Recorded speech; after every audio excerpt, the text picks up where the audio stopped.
डिटरमिनेसी indeterminacy of stability of structure. सबसे पहले classification of structure दो टाइप के होते हैं, क्लासिफिकेशन कर सकते हैं। जॉइंट और डायमेंशन के आधार पर। डायमेंशन मतलब प्लेन, कितनी डायमेंशन होती है, 2D डायमेंशन, 3D डायमेंशन। अगर 2D डायमेंशन होगा तो हम उसे प्लेन स्ट्रक्चर बोलेंगे, और 3D डायमेंशन होगा तो उसको हम स्पेस स्ट्रक्चर बोलेंगे। दूसरा जो क्लासिफिकेशन है स्ट्रक्चर है वो जॉइंट के आधार पर है। जैसे पिन जॉइंटेड होता है एक, तो पिन जॉइंटेड, और दूसरा होता है रिजिड जॉइंटेड। मतलब एक तो पिनों से जोड़ा हुआ जॉइंट, जिसको पिन जॉइंट को हम ट्रस भी बोलते हैं, और रिजिड को हम बोलते हैं फ्रेम। हमेशा ये भी ध्यान रखना है, ट्रस में एक्सियल फोर्स लगता है, ओनली एक्सियल फोर्स, और फ्रेम में axial force as well as movement दोनों ही लगते हैं। ये 2D फ्रेम है, ये 3D फ्रेम है, और ये पिन जॉइंटेड है, और ये rigid frame, pin jointed truss है। देखो पिन जॉइंटेड प्लेन स्ट्रक्चर, एक तो प्लेन आ रहा है, पिन से तो आ गया हमारा ट्रस, तो इस ट्रस आ गया। प्लेन स्ट्रक्चर मतलब 2D, रिजिड मतलब फ्रेम, और स्पेस मतलब 3D। ठीक है। किसी भी इक्वेशन ऑफ स्टैटिक इक्विलिब्रियम में 2D स्ट्रक्चर में there are 3 stable equation of equilibrium होंगी। स्पेस स्ट्रक्चर में 6 स्टैटिक इक्वेशन ऑफ इक्विलिब्रियम होंगी। कितने टाइप के सपोर्ट्स होते हैं?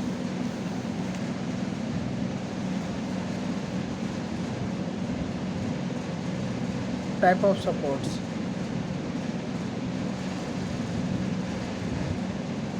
प्लेन स्ट्रक्चर मतलब क्या होता है, reaction is the resistance against deformation. मतलब जो डिफॉर्मेशन के अगेंस्ट में जो रिएक्शन लगेगी उसी को हम रिएक्शन को काउंट करते हैं, कि डिफॉर्मेशन होने से रोकने वाले जो भी फोर्स लग रहा है, जो भी रेसिस्टेंस लग रहा है, उसको रिएक्शन बोलते हैं। हिंज सपोर्ट में, हिंज सपोर्ट कह लो या पिन सपोर्ट कह लो, उसमें रिएक्शन दो होती है, मतलब रोकने वाला जो है सिस्टम दो है उसमें, एक तो वर्टिकल है, एक हॉरिजॉन्टल है। तो हिंज में जो है रोटेशन होती है ना, ओनली रोटेशन अलाउ होती है। अभी इसकी ट्रिक भी करेंगे। रोलर में रोल हो सकता है इधर से उधर, तो वर्टिकल मूवमेंट तो हो नहीं सकता, जहाँ रोलर होगा वर्टिकल मूवमेंट नहीं होगा, तो वहाँ रिएक्शन मतलब रोकने वाली कितनी है, एक ही है इसमें। गाइडेड रोलर सपोर्ट और स्लाइडर, ये दो तरीके का होता है, हॉरिजॉन्टल गाइडेड और वर्टिकल, दोनों ही दो होती हैं इसमें रिएक्शन। वर्टिकल मूवमेंट अगर हमने हॉरिजॉन्टल लिया है तो वर्टिकल मूवमेंट नॉट अलाउ, इसमें वर्टिकल मूवमेंट नहीं होगा, बिकॉज वर्टिकल डायरेक्शन में रिएक्शन अवेलेबल है।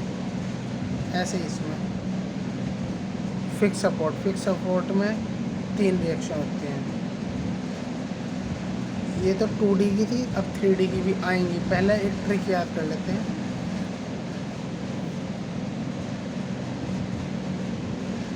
देखो सबसे पहले आता है रोलर, पहला रोलर,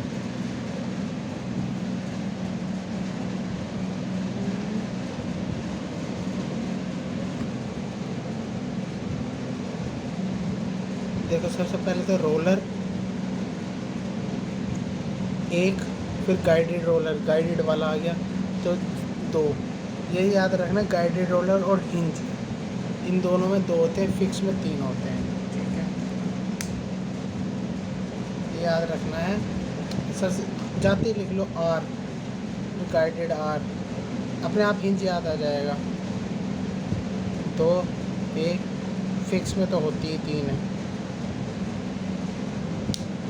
ठीक है ना, चलो आ जाते हैं वापस, रिवीजन चल रहा है ना। अगर स्पेस पूछता है, ये पूछता है स्पेस में कितने होते हैं 3D स्ट्रक्चर में, तो हिंज में तो होते हैं 3, रोलर से शुरू करते हैं हम तो अपना रोलर गाइडेड रोलर और हिंज और अपना फिक्स्ड 3D का। 2D का तो समझ गए, 1 2 3।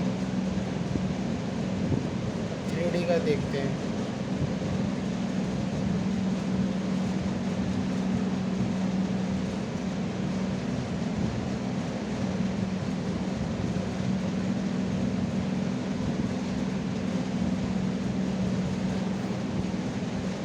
रोलर में तो सेम एक ही रहता है, हिंज में हो जाते हैं 3 और फिक्स में हो जाते हैं 6। तो ये है सेम कि 2D में 1 2 3, रोलर में 1 3 6। ठीक है, 1 3 6। अब आगे बढ़ें।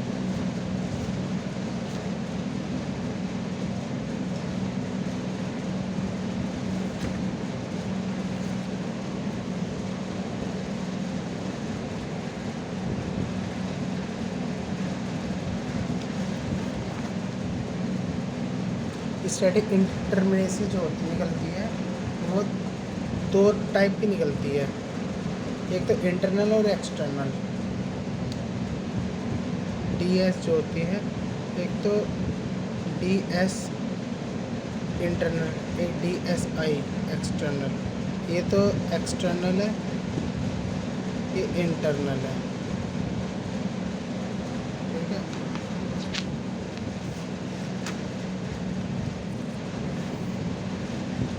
एक्सटर्नल जो है ना बाहर वाली DSE,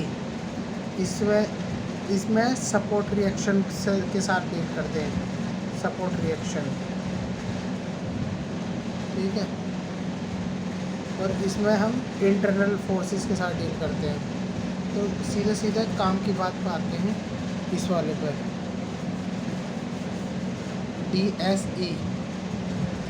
DSE का फॉर्मूला होता है R minus S, total number of reaction in structure, और S is the number of equation of static equilibrium, जो कि प्लेन स्ट्रक्चर में 3 होता है और स्पेस में 6 होता है। सबसे पहले इसका ना सीधा क्वेश्चन ही लगाते हैं, स्टैटिक इंडिटरमिनेसी। ये 3 टाइप के होते हैं। पहला बीम केस हम देखेंगे, बीम के लिए DS, मतलब दोनों निकालेंगे। सबसे पहले बीम के लिए DS is equal to DSE plus DSI। जो इस बीम के लिए होता है वो इंटरनल जो डिटर्मिनेसी होती है वो 0 होती है बीम के लिए, ये याद रखना इम्पोर्टेंट है। और बाकी DS वही R माइनस एस से निकालेंगे। अगला क्वेश्चन, स्पेशल केस ये बाद में करेंगे, क्वेश्चन आएंगे तब करते रहेंगे। बीम में हिंज आएगा तो S1 आ जाएगा। ये अभी ध्यान मत दो, सीधा क्वेश्चन पे, पहला क्वेश्चन। बस ये स्पेशल केस क्या, इंटरनल हिंज जहाँ आता है ना तो वहाँ 1 आ जाता है, एडिशनल 1 आ जाता है, और लिंक आता है तो 2 आ जाते हैं लिंक में। और इस तरह का आएगा 1 part stay in another member, तब भी 2 आएगा। या फिर रोलर आएगा तब भी 2 आएगा। सीधा क्वेश्चन पे आते हैं।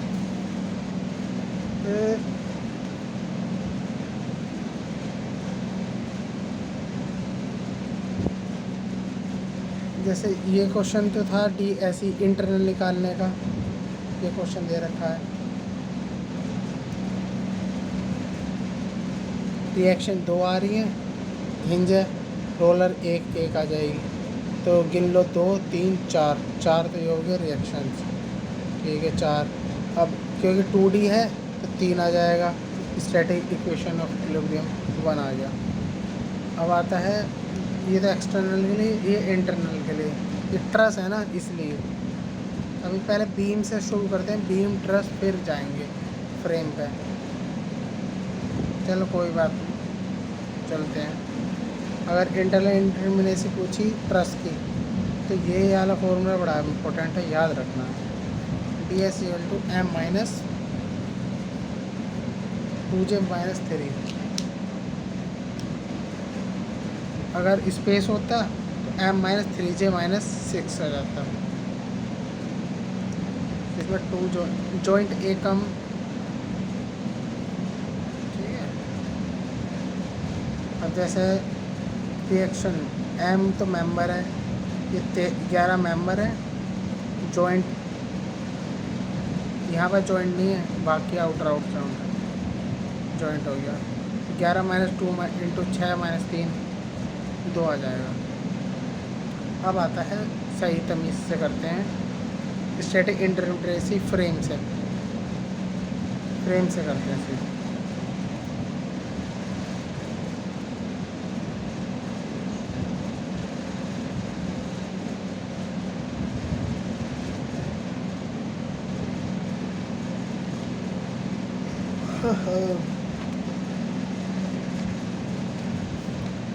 अगला हैवी क्वेश्चन देखते हैं।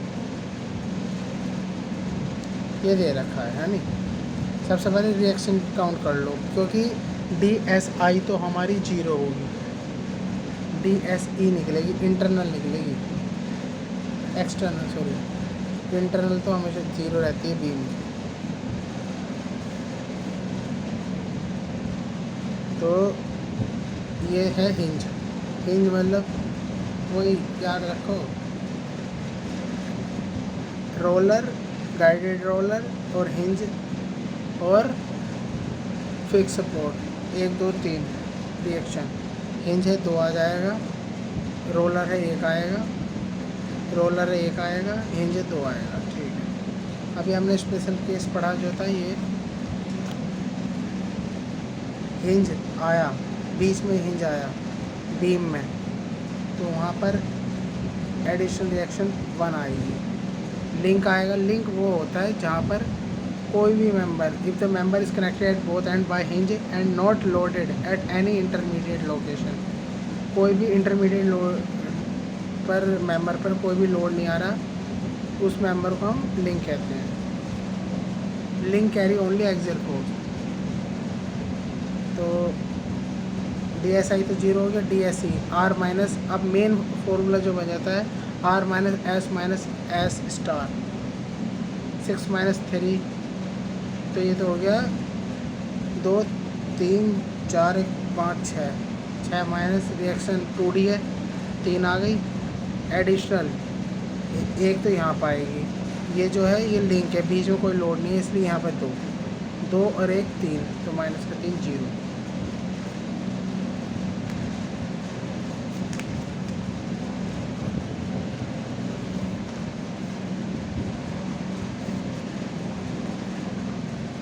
अगला क्वेश्चन ट्रस सेम, दूसरा केस सेकंड ट्रस का, उससे समझ गया है ना। अगला ट्रस करते हैं।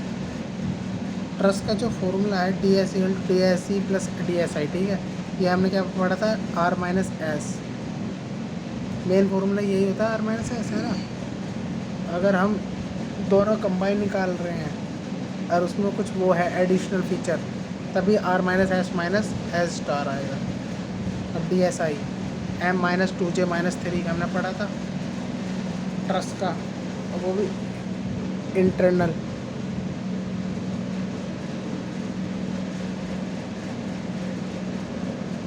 तो ये R minus 3 plus M minus, ये ब्रैकेट खोल दिया, 2J प्लस 3 से 3 कट गया, तो मेन फॉर्मूला जो DS का आता है M plus R minus 2J आ जाता है। पहले तो था, पहले क्या था, M minus 2J minus 3 bracket अंदर, M minus bracket 2J minus 3, ठीक। अब क्या आ रहा है, M plus R minus 2J पूरा whole, M plus R minus 2J, दोनों याद रखने हैं, M plus R minus 2J। अगर होल पूरा निकाल रहे तो m plus R minus two J आएगा, ठीक है। एम आर जा मर जा minus two, M plus R मर पहले जुड़ेगा फिर आखिरी में घटेगा, फिर वो भी ज़्यादा घटेगा माइनस का, मर जा, ऐसे याद रखना। और उसमें क्या है, एम माइनस टू जे माइनस थ्री,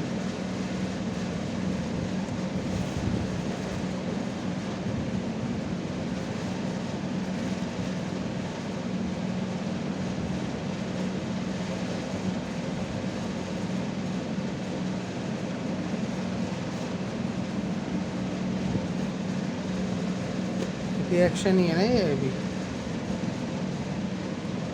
है तो ये भी reaction he. M J are उसमें तो मर जा है और इसमें एम जे आर है। अगर यहाँ पे ब्रैकेट खोलें, एम माइनस क्या आएगा, टू जे प्लस आर,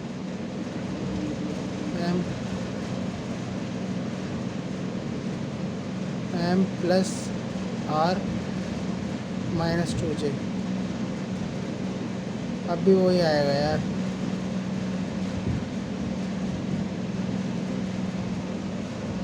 वो आर वहाँ आर चला गया,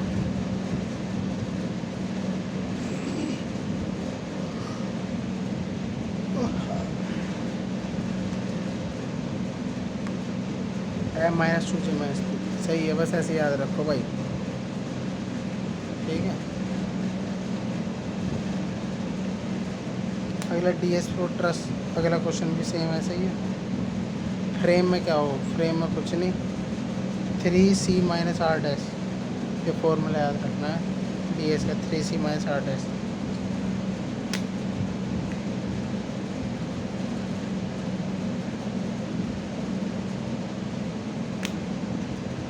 सी मतलब कट, कितने कट लग रहे हैं ट्री लाइक स्ट्रक्चर बनाने के लिए।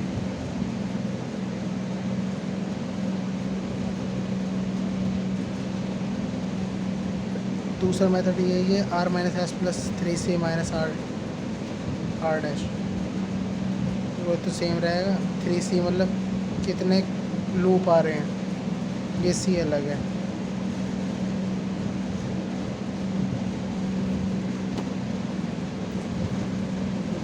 ये अगला क्वेश्चन ये आता है,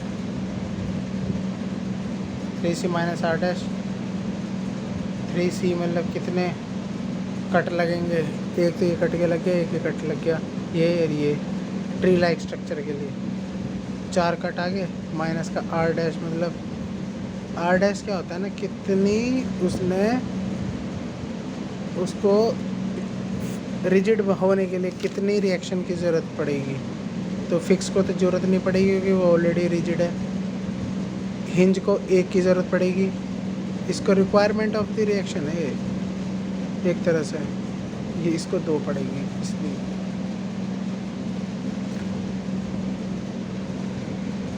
ऐसे ये वाला क्वेश्चन हो गया। कैनेडियन इंडिटरमेसी बस सीधा आउट। कैनेडियन इंडिटरमेसी सेम एज जैसे ये रिएक्शन है ना, कितनी ज़रूरत पड़ रही है वही है, इसको कितनी ज़रूरत पड़ रही है, हिंज है ना एक, इसको दो डी के 5 हो जाएगा। बीम का बड़ा आसान है, ये ऐसे निकालते हैं बस।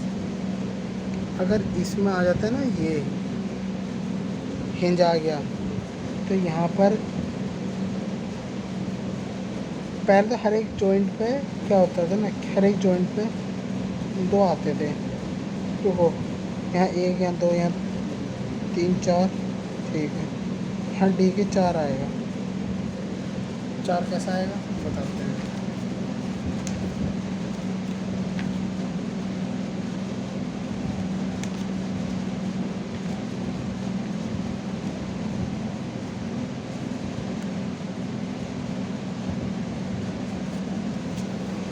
जब भी पिन जॉइंट या इंटरनल हिंज आएगा ना, तो हमेशा 4 आता है। एक तो डिफ्लेक्शन एक्स डायरेक्शन में, एक वाई डायरेक्शन में, ठीक है, एक एक्स और एक वाई, और दो थीटा सेम एंगल से आते हैं ना। If M is the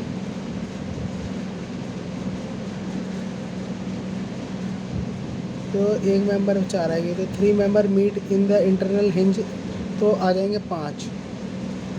2 member मिल रहे हैं तो बन जाएगा 4, 2 मेंबर मीट तो 4, अगर 3 मेंबर मीट तो 5, क्योंकि जितने मेंबर उतने तो रोटेशन होंगे। थीटा 1, थीटा 2, थीटा 3, एक्स और वाई हॉरिजॉन्टल और vertical displacement. If m member are meet at internal hinge, then m plus 2, ठीक है। सीधा क्वेश्चन पाओ ये वाले पे, डी के 9 हो जाएगा। 1 3 4 5, 5 और 4 9।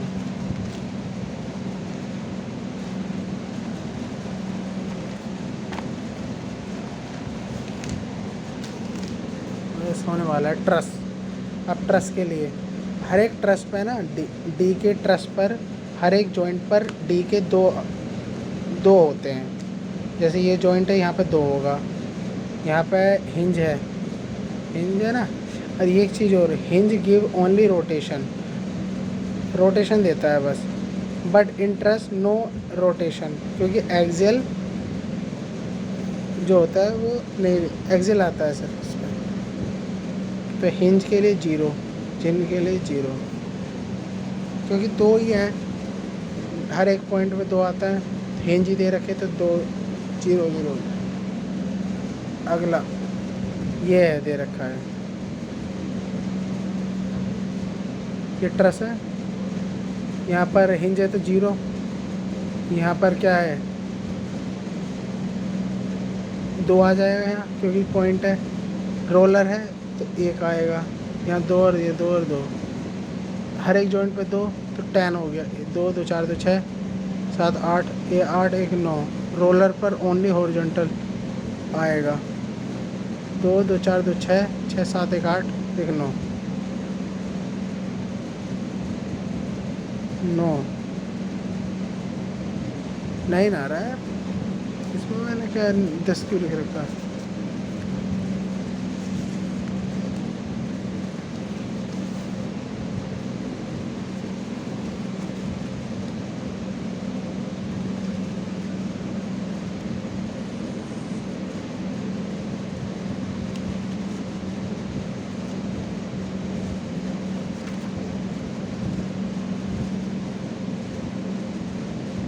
नो ही है।